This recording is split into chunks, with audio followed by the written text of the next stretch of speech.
회장님? 아니 말도 안 돼. 너 그냥 집에서 밥이나 하던 아줌마잖아. 네가 어떻게 이 회사 사장이야? 별표 별표짝. 별표. 가죽이 얼굴을 강타하는 둔탁한 파열음이 적막한 거실을 날카롭게 갈랐다. 뒤이어 묵직한 물건이 바닥에 떨어지는 소리가 들렸다. 금색 체인이 달린 검은색 핸드백이 매끄러운 마루 위를 미끄러져 내 발치에 멈춰섰다. 뺨이 불에 대인 듯 화끈거렸다. 마치 수만 개의 바늘이 동시에 찌르는 것 같은 통증이 밀려왔다.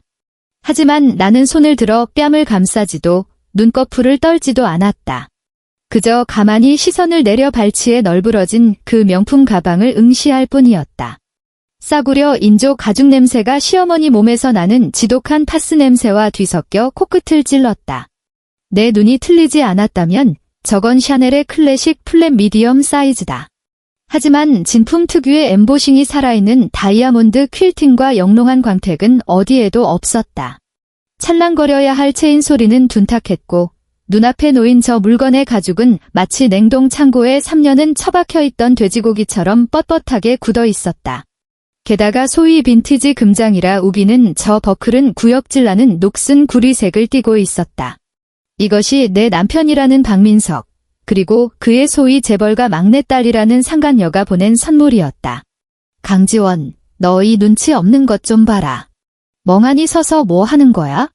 시어머니의 날카로운 목소리가 칠판을 손톱으로 긁는 소리처럼 고막을 파고들었다.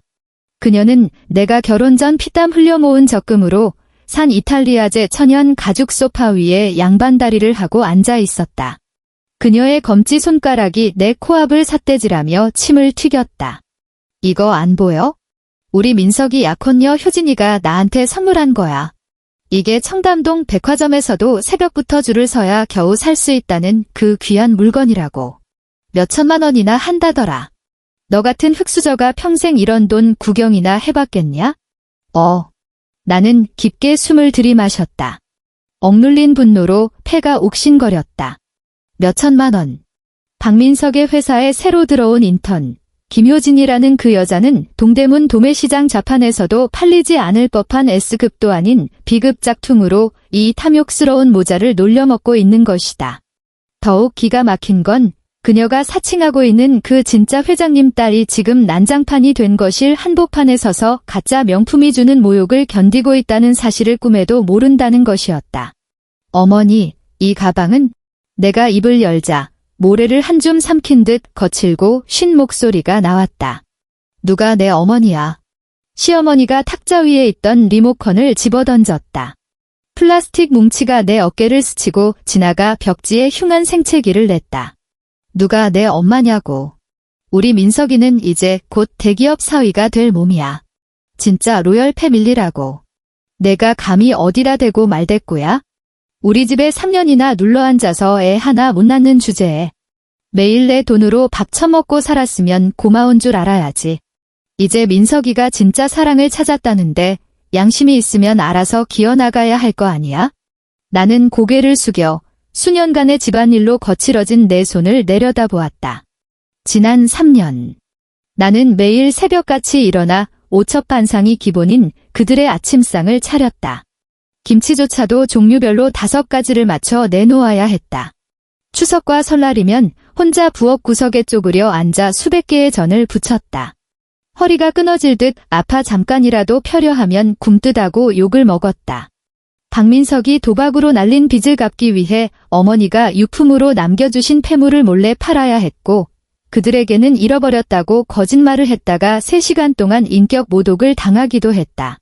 그리고 이제 이 지긋지긋한 연극도 끝이다. 안방 문이 열리고 박민석이 걸어 나왔다. 내가 지난주에 칼같이 다림질해 둔 셔츠를 입고 있었다. 단추를 두어 개 풀어 헤친 그의 얼굴에는 역겨울 만큼 득의양양한 표정이 떠올라 있었다. 마치 쓰레기장에서 곰팡이 핀 빵 조각을 주운 쥐새끼가 식량 창고 전체를 차지한 줄 착각하는 꼴이었다. 그는 시어머니 곁으로 다가가 어깨를 주무르며 아양을 떨더니 이내 고개를 돌려 나를 보았다.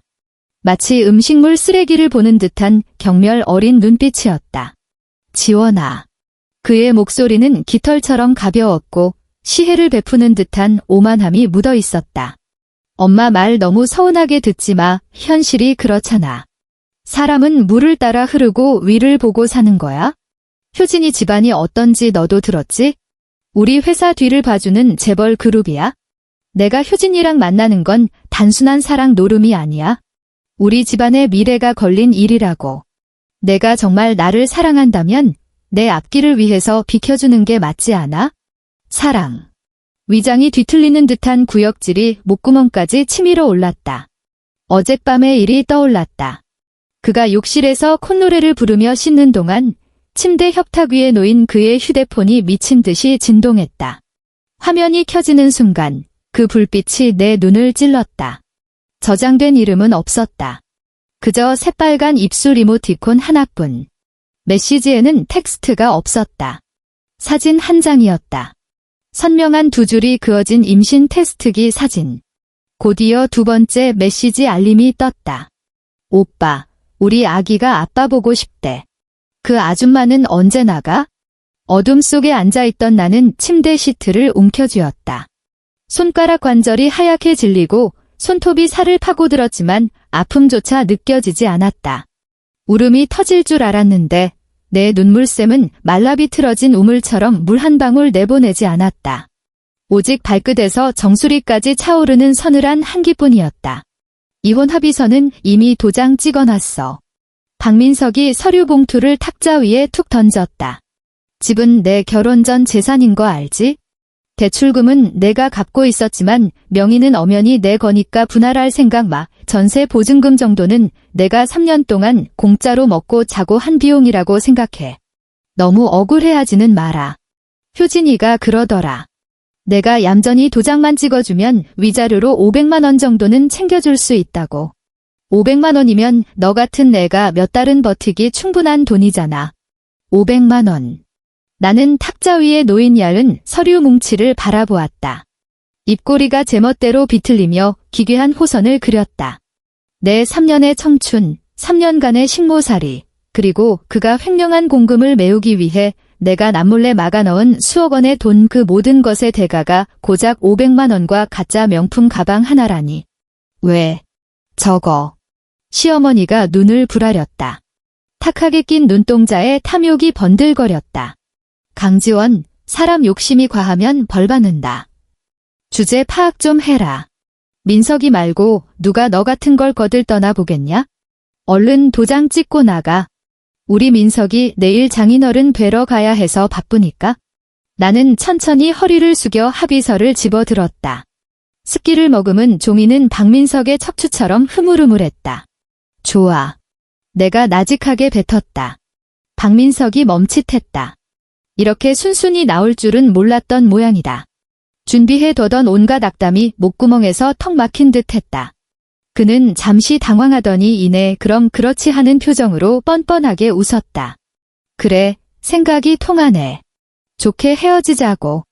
나중에 길에서 마주쳐도 아는 척하지 마라. 효진이 오해하니까. 나는 대꾸하지 않고 현관으로 걸어가 서랍에서 인감도장을 꺼냈다. 모서리가 다른 평범한 목도장이었다. 도장을 쥔 손은 떨림 하나 없이 차분했다. 손끝에 닿는 나무의 결이 마치 해방의 감촉처럼 느껴졌다.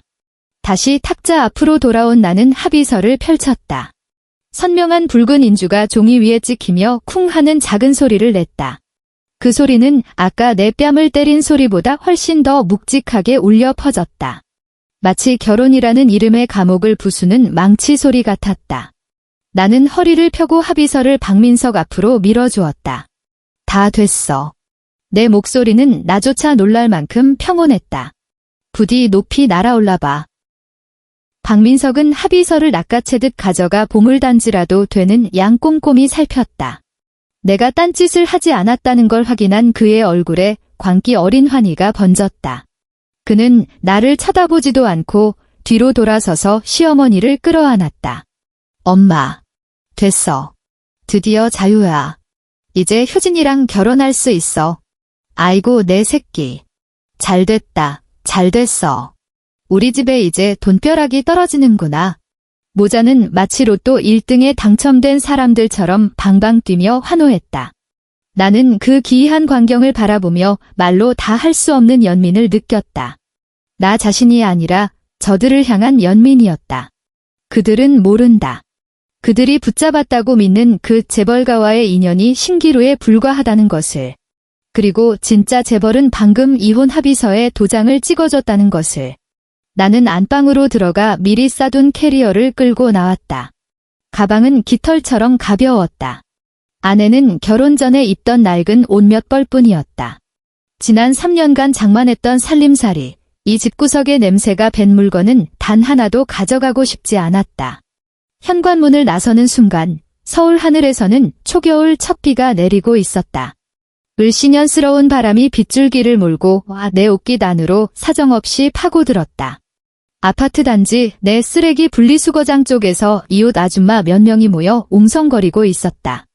캐리어를 끌고 나오는 나를 발견하자 그들의 목소리가 순식간에 낮아졌지만 그 날카로운 단어들은 비수를 꽂듯 내 귀에 박혔다. 어머, 저기 502호 세댁 아니야? 짐 싸서 나오는데? 쫓겨났나 봐. 남편이 부잣집 딸이랑 바람났다잖아. 쯧쯧, 불쌍해서 어쩌나. 평소에 얌전하더니 칠칠맞게 남편 단속도 못하고. 그들의 눈빛은 버려진 유기견을 보듯 값싼 동정과 은밀한 고소함으로 번들거렸다. 나는 등을 곧게 폈다. 그들의 시선을 피하지 않고 젖은 보도블록을 또각또각 밟으며 걸었다. 빗물이 머리카락을 적시고 뺨을 타고 흘러내렸다. 뼛속까지 시린 냉기가 오히려 정신을 맑게 깨웠다. 택시 한 대가 빗물을 튀기며 멈춰섰다. 어디로 모실까요? 백미러로 나를 힐끔거리는 기사의 눈빛이 미묘했다. 나는 빗물로 얼룩진 차창 너머 저 멀리 구름을 뚫고 솟아있는 마철로를 응시했다. 서울의 랜드마크이자 박민석이 그토록 자랑스러워하는 회사 LK그룹 본사. 그리고 나의 전쟁터. 광화문으로 가주세요. LK타워요.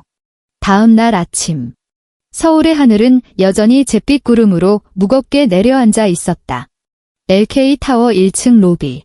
대리석 바닥은 거울처럼 반짝였고 공기 중에는 고급 원두 향과 자본의 냄새가 진동했다. 칼같이 재단된 정장을 입은 직원들이 바쁘게 오갔고 또각거리는 구두 소리가 거대한 교향곡처럼 로비를 울렸다. 박민석은 오늘을 위해 특별히 맞춘 짙은 남색 슈트를 입고 있었다. 카드 할부로 2달치 월급을 털어 샀다는 그 옷이다. 머리카락은 파리도 미끄러질 만큼 기름을 발라 넘겼다. 엘리베이터 앞에 선 그는 한 손에 스타벅스 컵을 들고 온 동네가 다 들으라는 듯 큰 소리로 떠들고 있었다. 아이고, 김 부장님. 좋은 아침입니다. 오늘 저녁 회식이요? 아, 죄송해서 어쩌나. 오늘 제가 장인어른을 뵙기로 해서요. 아시잖아요. 효진이네 집안이 워낙 엄격해서 회장님께서 꼭 저를 보자고 하시네요. 주변의 동료들이 부러움과 시기심 섞인 시선을 보냈다. 여직원들 몇 명이 수군거리는 소리가 들렸다. 박 대리님 진짜 재벌가 사위 되는 거야? 그 인턴이 회장님 딸이었다니 대박이다. 사람 팔자 진짜 모르는 거라니까? 이제 우리 상사로 오겠네? 박민석은 쏟아지는 시선을 즐기며 입꼬리가 귀에 걸릴 듯 웃었다. 그는 짐짓 거만한 표정으로 휴대폰을 꺼내 들었다. 자신이 완벽하게 짓밟았다고 생각하는 그 번호를 눌렀다. 신호가 2번 가더니 연결되었다. 여보세요? 수화기 너머로 내 목소리가 들렸다. 막 잠에서 깬 듯 나른한 목소리였다. 강지원, 어디 구석에서 질질 짜고 있냐? 박민석은 주변 사람들이 다 듣도록 스피커폰 볼륨을 높이며 비아냥거렸다. 어느 싸구려 모텔방에서 땅을 치고 후회하고 있어? 잘 들어. 이게 다 팔자소간이야. 난 지금 LK타워 로비다. 이제 곧 펜트하우스 층으로 올라가서 회의 참석할 거야. 거기서 내려다보는 풍경은 너 같은 여자는 평생 상상도 못할걸. 나는 거대한 통유리창 너머 개미떼처럼 움직이는 차량 행렬을 내려다보며 회장실 의자에 깊숙이 몸을 묻었다. 내 손에는 방금 내린 최상급 블루마운틴 커피가 들려 있었다. 그래. 나는 픽 웃음을 터뜨렸다. 그럼 실컷 봐도 거기가 내가 서 있을 수 있는 마지막 장소가 될 테니까. 뭐, 이 여자가 돌았나? 질투하냐? 박민석이 코웃음을 치며 전화를 끊으려던 찰나였다. 갑자기 그의 안색이 흑빛으로 변했다. 검은 정장을 입은 건장한 남자들이 인파를 가르고 그에게 직진하고 있었다. 그들의 맨 앞에는 인사팀장이 서 있었다. 평소 박민석 같은 대리급 직원은 쳐다보지도 않던 고위 임원이었다. 박민석 대리. 인사팀장의 목소리는 서리빨처럼 차가웠다. 박민석은 당황한 기색을 감추며 비굴한 미소를 지어 보였다. 아이고, 이사님. 직접 내려오시고 웬일이십니까? 위에서 무슨 짓이라도 혹시 제 승진건입니까? 당신 해고야. 짧은 한마디가 번잡하던 로비에 천둥처럼 떨어졌다. 순식간에 주변이 쥐 죽은 듯 조용해졌다. 사람들의 시선이 박민석에게 꽂혔다. 부러움이 가득하던 눈빛들은 순식간에 경악과 조소로 바뀌었다. 박민석의 얼굴에 씌워져 있던 미소라는 가면이 쩍하고 갈라졌다. 손이 떨리면서 커피잔이 흔들렸고 갈색 액체가 그 비싼 슈트 소매를 적셨다. 네. 무슨. 그는 마치 한국말을 잊어버린 외국인처럼 더듬거렸다. 해고라니요. 이사님, 농담이 지나치십니다. 제가 누군지 모르세요? 저 효진이 약혼자입니다. 미래의 이사회에서 직접 내려온 지시네. 인사팀장이 말을 끊었다. 그의 눈에는 경멸이 가득했다. 당장 짐 싸서 건물 밖으로 나가. 보안팀. 대기하고 있던 덩치 큰 보안요원 2명이 박민석의 양팔을 거칠게 낚아챘다. 이거 놔. 너희들 내가 누군지 알아? 나 회장님 뵐 사람이야. 내 장인어른이라고. 너희들 내 몸에 손대면 내일 당장 모가지 날아갈 줄 알아. 박민석은 덫에 걸린 멧돼지처럼 발악하며 고래고래 소리를 질렀다. 그의 손에서 휴대폰이 미끄러져 바닥에 떨어졌다. 팍 하는 소리와 함께 액정이 거미줄처럼 박살났다. 하지만 전화는 끊어지지 않았다. 아수라장이 된 로비의 소음과 박민석의 처절한 비명이 수화기를 통해 생생하게 전해졌다. 나는 커피를 한 모금 마셨다. 쌉싸름한 맛 끝에 단맛이 감돌았다. 게임은 이제 시작이다. 박민석이 개처럼 끌려나가면서도 목이 터져라 김효진의 이름을 부르짖는 소리가 들렸다. 그는 아마 그 가짜 재벌딸이 천사처럼 나타나 자신을 구해줄 거라 믿고 있을 것이다. 하지만 그는 모른다. 지금 그 김효진이라는 여자가 내 집무실 바닥에 무릎을 꿇고 사시나무 떨듯 떨고 있다는 사실을. 30분 후 최상층 회장 집무실. 육중한 마호가니 문이 거칠게 열리며 쾅 소리를 냈다. 박민석이 헐떡거리며 뛰어들어왔다. 넥타이는 돌아갔고 머리는 헝클어졌으며 비싼 슈트는 먼지투성이가 되어 있었다. 보안요원들의 눈을 피해 비상계단으로 죽어라고 뛰어올라온 모양이었다. 장인어른, 억울합니다. 제발 저 좀 살려주십시오. 그는 방 안에 누가 있는지도 확인하지 않은 채 뒤로 돌아가 있는 거대한 회장 의자를 향해 넙죽 엎드렸다. 인사팀 놈들이 감히 저를 잘랐습니다. 제가 사위인데 말입니다. 효진이는요? 효진이는 어디 갔습니까? 제발 효진이 좀 불러주세요. 그때 그의 주머니에 있던 세컨드폰이 울렸다. 집안 식구들과 연락할 때만 쓰는 그 전화기였다. 엄숙한 집무실 안에 촌스러운 트로트 벨소리가 울려 퍼졌다. 박민석은 덜덜 떨리는 손으로 전화를 받아 스피커폰을 켰다. 민석아, 너니? 시어머니의 찢어지는 듯한 곡소리가 사무실을 가득 채웠다. 방금 누가 전화해서 내가 잘렸다는데 이게 무슨 날벼락이냐? 강지원 그년이 회사 가서 행패 부린 거지? 내 그럴 줄 알았다. 그 재수 없는 년이 우리 앞길 막을 줄 알았어. 너 걱정 마라. 넌 이제 곧 사장님 사위야. 누가 감히 널 건드려? 얼른 장인어른한테 말해서 그년 당장 감옥에 쳐넣으라고 해. 박민석은 동아줄이라도 잡은 듯 전화기에 대고 악을 썼다. 엄마, 나 지금 회장실이야. 안 그래도 장인어른한테 다 말할 거야. 강지원 그 미친 여자. 내가 아주 박살을 내버릴. 피식. 바람 빠지는 듯한 웃음소리가 이 난장판 속에 불쑥 끼어들었다. 작지만 뼛속까지 시리게 만드는 서늘한 웃음이었다. 박민석의 고함이 뚝 끊겼다. 그는 천천히 고개를 들어 여전히 등을 돌리고 있는 의자를 바라보았다. 드르륵.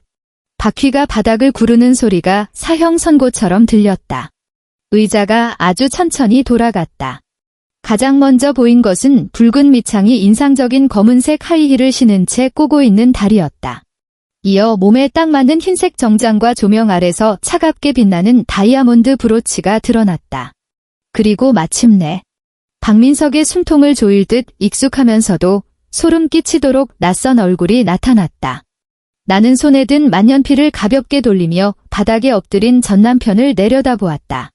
진흙탕에서 발버둥 치는 벌레를 보는 눈빛이었다. 나는 아직 스피커폰이 켜져 있는 그의 전화기를 향해 또렷하고 차분한 목소리로 말했다. 어머니, 혹시 이런 생각은 안 해보셨어요? 그 사장이 저일 수도 있다는 생각. 공기가 순식간에 얼어붙었다. 박민석의 동공이 찢어질 듯 확장되었다. 턱이 빠질 것처럼 입이 벌어졌다. 그는 마치 귀신이라도 본 사람처럼 온몸을 격렬하게 떨기 시작했다. 나를 가리키는 손가락이 파킨슨병 환자처럼 제멋대로 춤을 췄다. 지원이. 말도 안 돼, 내가 왜 여기 있어? 너 청소하러 온 거지? 그렇지. 여기 청소부로 취직한 거지? 그는 무너져 내리는 자신의 세계를 지탱하기 위해 필사적으로 헛소리를 짓거렸다. 나는 그의 망상을 대꾸할 가치도 없다는 듯 책상 위에 내선 전화를 눌렀다. 들여보내세요. 측면에 문이 열렸다. 보안요원 2명이 여자 하나를 짐짝처럼 끌고 들어와 박민석 옆에 내동댕이 쳤다. 여자는 샤넬 트위드 재킷을 입고 있었다. 물론 진품이었다.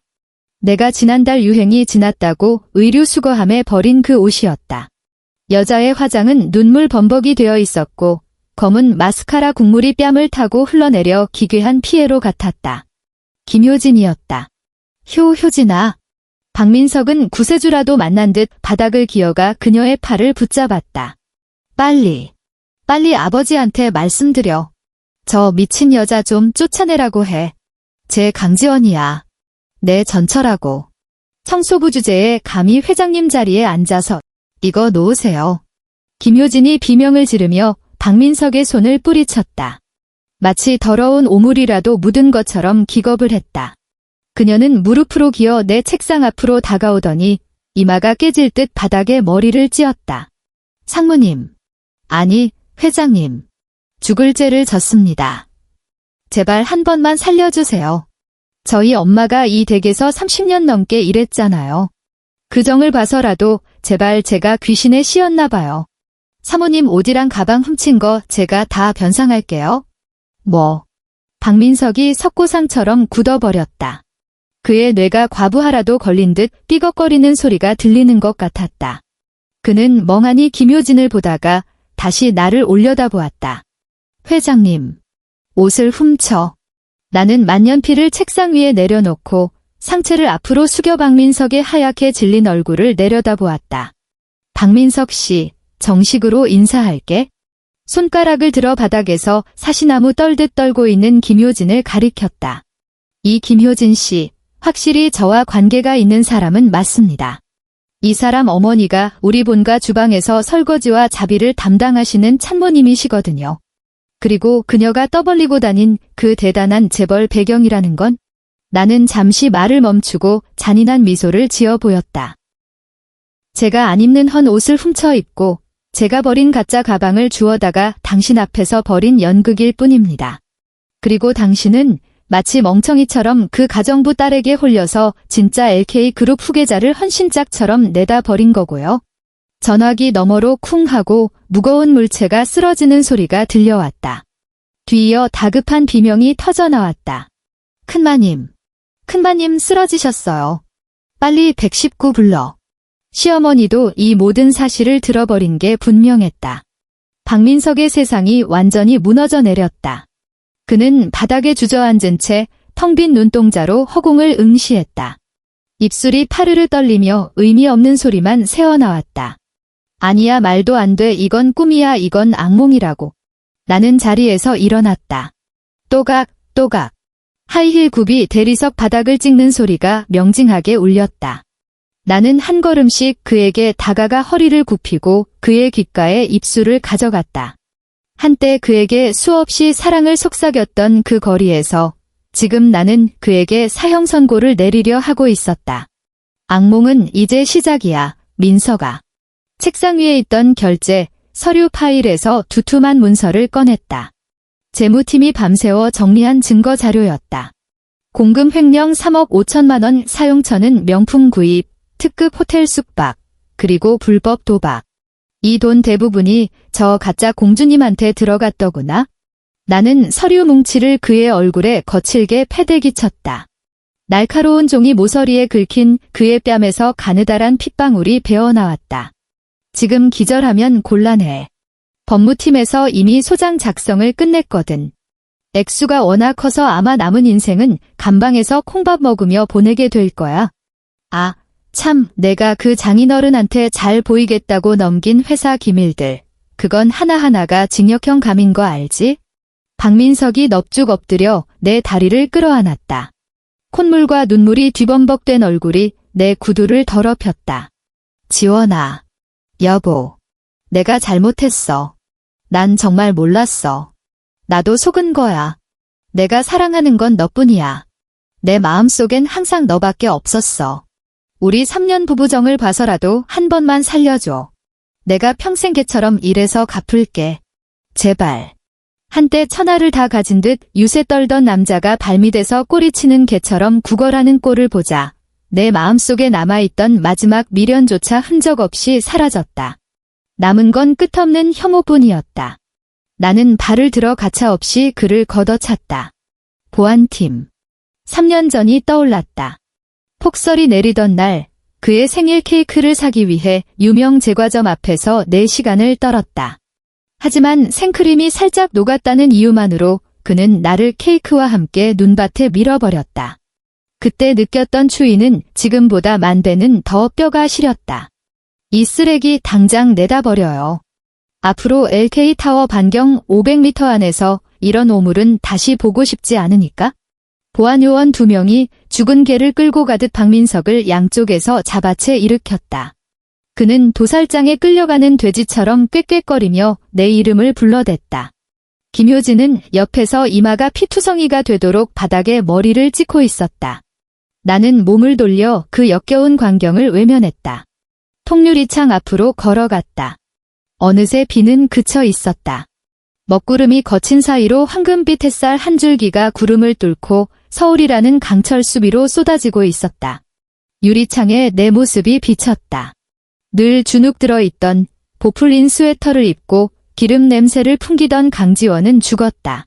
나는 손을 들어 창문에 비친 내 모습을 천천히 쓰다듬었다. 손끝에 차가운 유리의 감촉이 전해졌다. 그제야 비로소 실감이 났다. 나는 살아있었다. 숨막힐 듯한 쾌감은 그리 오래가지 않았다. 그 빈자리를 채운 건 더욱 바쁘고 치밀한 정리 작업이었다. 청산하려면 확실하게 해야 했다. 뼈 사이사이 박힌 찌꺼기까지 완벽하게 도려내야 했다. 그 후 2주 동안 서울의 날씨는 박민석의 처지처럼 급격히 나빠져 연일 진눈깨비가 흩날렸다. 나는 24도로 유지되는 쾌적한 집무실에 앉아 법무팀이 올린 보고서를 검토하고 있었다. 책상 위에 놓인 박민석의 자산 동결 통지서. 종이 날이 각갈아낸 칼처럼 서늘해 보였다. 회장님. 법무팀장이 금태 안경을 추어올리며 날씨 이야기를 하듯 덤덤하게 보고를 시작했다. 조사 결과 박민석 명의의 아파트, 그러니까 신혼집은 혼전 취득 재산이지만 혼인 기간 중 회장님께서 대출 이자와 원금의 70%를 상환하신 것으로 확인되었습니다. 또한 그자가 횡령한 공금을 메우기 위해 빌려 쓴 도박 빚은 불법 사채업자를 통한 것이었습니다. 현재 연락이 두절된 박민석을 찾지 못한 사채업자들이 모친을 찾아가 행패를 부리고 있다고 합니다. 나는 본차이나 찻잔을 들어 올리며 홍차 위에 띄운 레몬 조각을 응시했다. 모친도 그 사실을 알았나요? 네, 병원 쪽 전원에 따르면 아들이 직장 잃고 수십억 빚더미에 앉은 것도 모자라 집까지 압류당하게 생겼다는 소식을 듣고 화병으로 쓰러지셨답니다. 뇌출혈로 긴급 수술은 마쳤지만 반신불수가 되었다고 합니다. 후 하고 찬물을 불자 수면에 잔물결이 일었다. 복수에 성공했다는 짜릿함 따위는 없었다. 그저 올 것이 왔다는 담담함 뿐이었다. 나더러 잘못 낳는 닭이라며 삿대질하던 노인, 난방비 아깝다며 한겨울에 보일러를 끄고 찬물로 손빨래를 시키던 그 노인도 이제야 운명의 멱살을 잡히는 기분이 어떤 건지 알게 되었을 것이다. 알겠습니다. 절차대로 진행하세요. 봐주지 말고. 알겠습니다. 법무팀장이 인사를 하고 나가려던 찰나 사무실 밖에서 소란스러운 소리가 들려왔다. 방음이 완벽한 육중한 나무 문조차 뚫고 들어오는 날카로운 비명이었다. 마치 늙은 까마귀가 피를 토하는 듯한 울음소리였다. 비켜. 나 들어가야 돼. 그년 좀 보자. 강지원 나오라고 해. 내가 시험이다. 감히 누가 날 막아.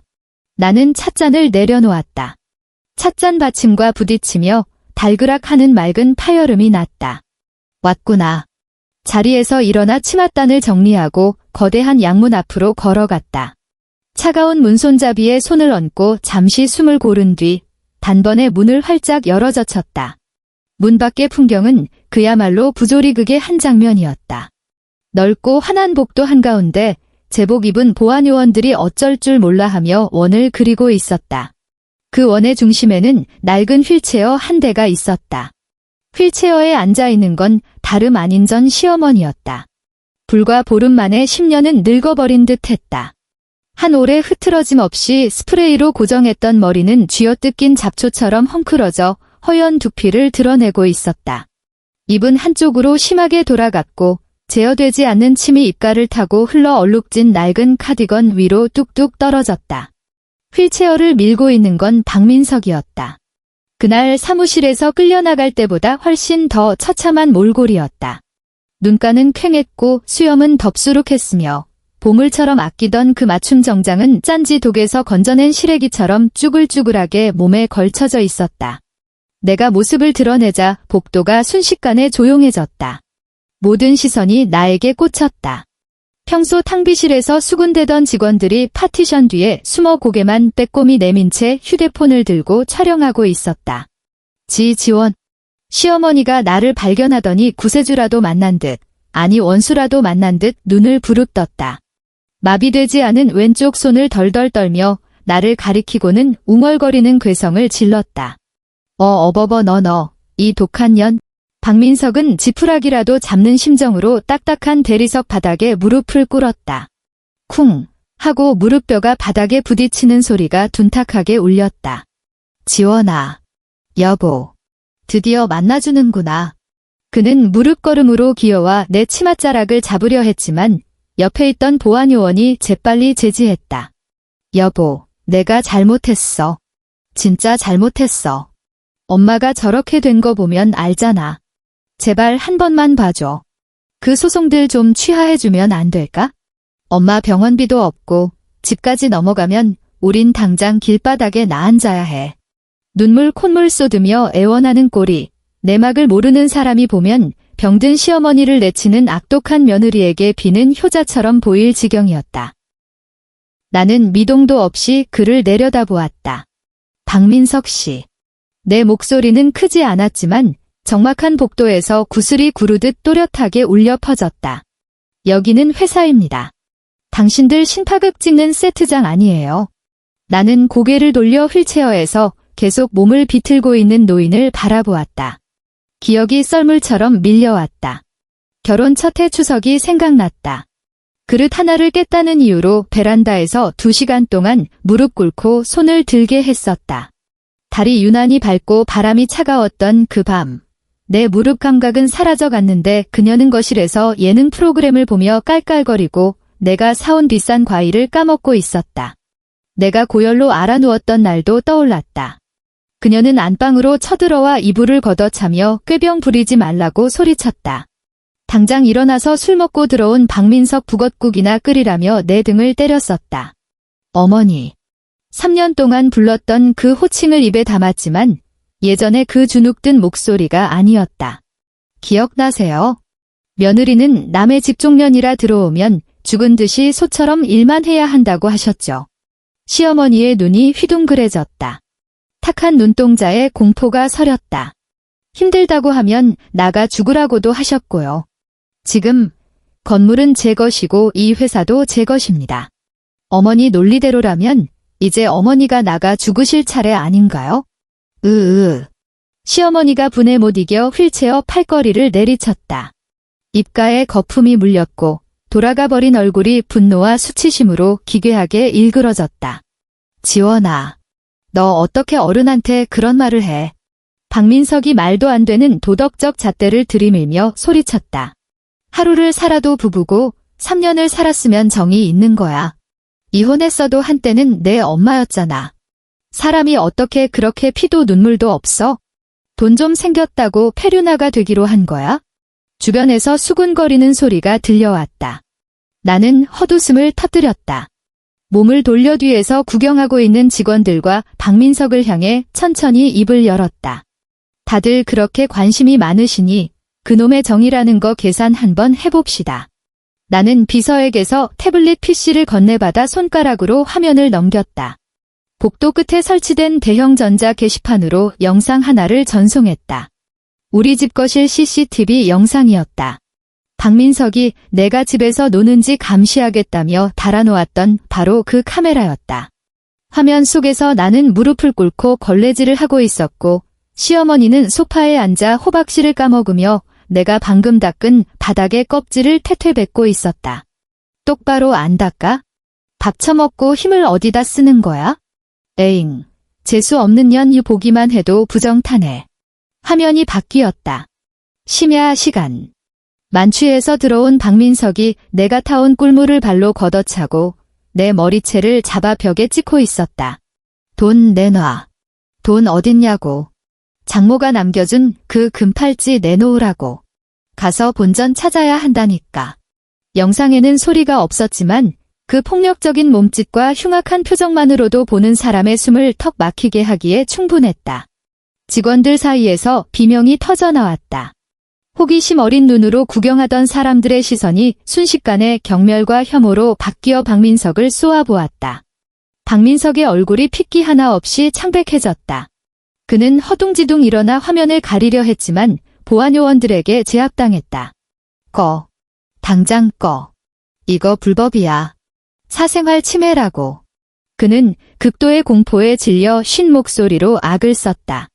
나는 화면을 끄고 그에게 다가가 내려다보았다. 이건 빙산의 일각이야. 박민석, 내가 말하는 그 정의라는 게 3년 동안의 가정폭력, 인격 모독, 내 재산 횡령, 그리고 빈털터리로 쫓아내는 거였니? 나는 쪼그리고 앉아 그와 눈높이를 맞췄다. 하지만 내 눈에 서린 한기에 그는 흠칫하며 뒤로 물러났다. 그리고 당신 어머니, 휠체어에 무너져 내린 채 초점 없는 눈으로 허공을 보는 노인을 곁눈질했다. 병원비. 너희 모자가 나한테서 뜯어간 수억 원이면 최고급 요양원에서 다음 생까지 살고도 남았을 거야. 아, 맞다. 그 돈 다 도박으로 날리고 그 가짜 며느리한테 갖다 바쳤지? 나는 박민석은 입만 벙긋거릴 뿐 변명 한마디 하지 못했다. 보안팀. 나는 자리에서 일어나 옷에 묻지도 않은 먼지를 털어냈다. 마치 아주 더러운 것을 만졌다는 듯이. 이 두 진상 손님 끌어내세요. 다시 한번 회사 근처에 얼씬거리면 바로 경찰 불러요. 업무방해랑 스토킹으로 고소할 테니까. 알겠습니다. 회장님. 보안요원들은 이번에는 망설이지 않았다. 짐짝을 다루듯 거칠게 박민석을 일으켜 세우고 휠체어를 밀며 엘리베이터 쪽으로 끌고 갔다. 강지원. 너 천벌 받을 거야. 이 독한 년. 평생 혼자 외롭게 늙어 죽어라. 박민석의 절망적인 저주가 복도를 울리며 점점 멀어져 갔다. 띵 하고 엘리베이터 문이 닫히며 그 역겨운 소음도 완전히 차단되었다. 드디어 세상이 고요해졌다. 나는 그 자리에 서서 눈을 감고 깊게 숨을 들이마셨다. 공기 중에는 여전히 소독약 냄새와 고급 방향제 향이 감돌았지만 내 코끝에는 자유의 향기가 스치는 듯했다. 그것은 썩은 살을 도려낸 후 상처에서 피가 흐를지언정 비로소 치유가 시작되는 청량한 냄새였다. 그날 이후 박민석은 내 시야에서 완전히 사라졌다. 들리는 소문으로는 집이 경매로 넘어갔고 전세 보증금이 적다며 늘 타박하던 시어머니는 경기도 외곽 산골짜기에 있는 싸구려 요양원에 들어갔다고 했다. 독방은커녕 간병인도 없는 다인실에서 곰팡내 나는 이불을 덮고 식은 밥을 먹으며 지낸다는 후문이었다. 박민석에 대해서는 서울역 지하도에서 노숙자 꼴로 있는 걸 봤다는 사람도 있었고 빚쟁이를 피해 시골 어선에 탔다는 말도 있었지만 나는 더 이상 관심을 두지 않았다. 지금 나는 집무실 통유리창 앞에 앉아 노트북 키보드를 두드리고 있다. 화면에는 막 탈고를 앞둔 칼럼이 떠 있었다. 누군가의 아내가 아닌 나 자신의 여왕으로. 이것은 원망 섞인 복수 혈전기가 아니다. 각성에 관한 고백록이다. 나는 지난 3년 매일 밤 숨죽여 울었던 시간들과 콩나물값 500원을 깎으려 시장 상인과 신랑이 하던 궁상맞은 모습, 거울 속 초라한 여자를 보며 느꼈던 절망을 써 내려갔다. 그리고 무엇보다 중요한 것, 내가 어떻게 잊혀졌던 강지원을 되찾았는지에 대해 썼다. 우리는 늘 참으라고, 현명한 아내가 되라고, 가정을 위해 희생하라고 배운다. 하지만 그 가정이 당신의 피와 살을 갉아먹는 곳이라면 당신의 희생은 위대한 헌신이 아니라 어리석은 자살 행위일 뿐이다. 마침표를 찍고 전송 버튼을 눌렀다. 칼럼이 공개되자 반응은 폭발적이었다. 불과 몇 시간 만에 조회수가 100만을 넘겼고 댓글창에는 수많은 사연이 쏟아졌다. 읽는 내내 울었어요. 제 이야기인 줄 알았습니다. 언니 말이 맞아요. 이혼 고민 중이었는데 이 글 보고 저를 위해 살기로 결심했습니다. 고마워요. 강지원 씨, 당신 덕분에 빛을 봤어요. 나는 댓글들을 보며 눈시울이 뜨거워졌다. 누군가의 우상이 되고 싶은 마음은 없었다. 단지 어둠 속에서 발버둥 치는 여자들에게 말해주고 싶었을 뿐이다. 날이 밝았으니 이제 깨어나라고. 시간은 빠르게 흘러 다시 겨울이 돌아왔다. 서울의 겨울바람은 여전히 살을 벨 듯 차가웠다.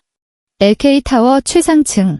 오늘 밤 이곳에서는 그룹 창사 이래 최대 실적을 축하하는 성대한 연회가 열리고 있었다. 크리스탈 샹들리에가 눈부신 빛을 쏟아내고 샴페인 타워가 영롱한 빛을 반사했다. 화려한 드레스를 입은 귀빈들이 잔을 부딪히며 담소를 나누고 있었다. 나는 짙은 붉은색 벨벳 드레스를 입고 와인 잔을 든 채 거대한 통유리창 앞에 섰다. 발 아래 펼쳐진 화려한 도시의 야경을 내려다보았다. 서울의 밤은 아름다웠다. 한강은 빛의 띠가 되어 도시를 관통해 흘렀고 수많은 자동차 헤드라이트가 붉은 강물이 되어 도로 위를 유유히 흘러가고 있었다. 이곳은 구름 위, 권력의 정점. 한때 박민석이 꿈에서도 오르고 싶어 했던 바로 그곳이다. 그리고 바로 지금 수백 미터 아래 지상에서는 낡은 오토바이 한 대가 LK타워 쪽문 앞에 멈춰 섰다. 형광색 조끼를 입은 배달기사가 흠집투성이인 헬멧을 벗었다. 칼바람에 붉게 트고 동상 자국이 선 얼굴이 드러났다. 머리는 떡이 져 먼지와 기름에 절어 있었고 한때 손에 물 한 방울 묻히지 않고 게임만 하며 나에게 온갖 지시를 내리던 그 손은 갈라지고 터져 손톱 밑에 새까만 때가 끼어 있었다. 박민석이었다. 그는 휴대폰 액정에 뜬 주문 내역을 내려다보았다. LK타워, 최상층 연회장, 프라이드 치킨 50마리. 야근하는 보안팀과 진행요원들을 위해 비서실에서 시킨 간식이었다. 박민석의 손이 심하게 떨렸다. 그는 고개를 들어 구름을 뚫고 솟아있는 마천루를 올려다보았다. 빌딩의 유리 외벽은 도시의 네온 사인을 반사하며 넘을 수 없는 빙벽처럼 서 있었다. 그리고 그 까마득한 꼭대기, 불이 환하게 켜진 그곳은 그가 영원히 닿을 수 없는 천국이었다. 패딩 점퍼 사이로 찬바람이 숭숭 들어왔다. 그는 목을 잔뜩 움츠리며 흐르는 콧물을 훌쩍였다.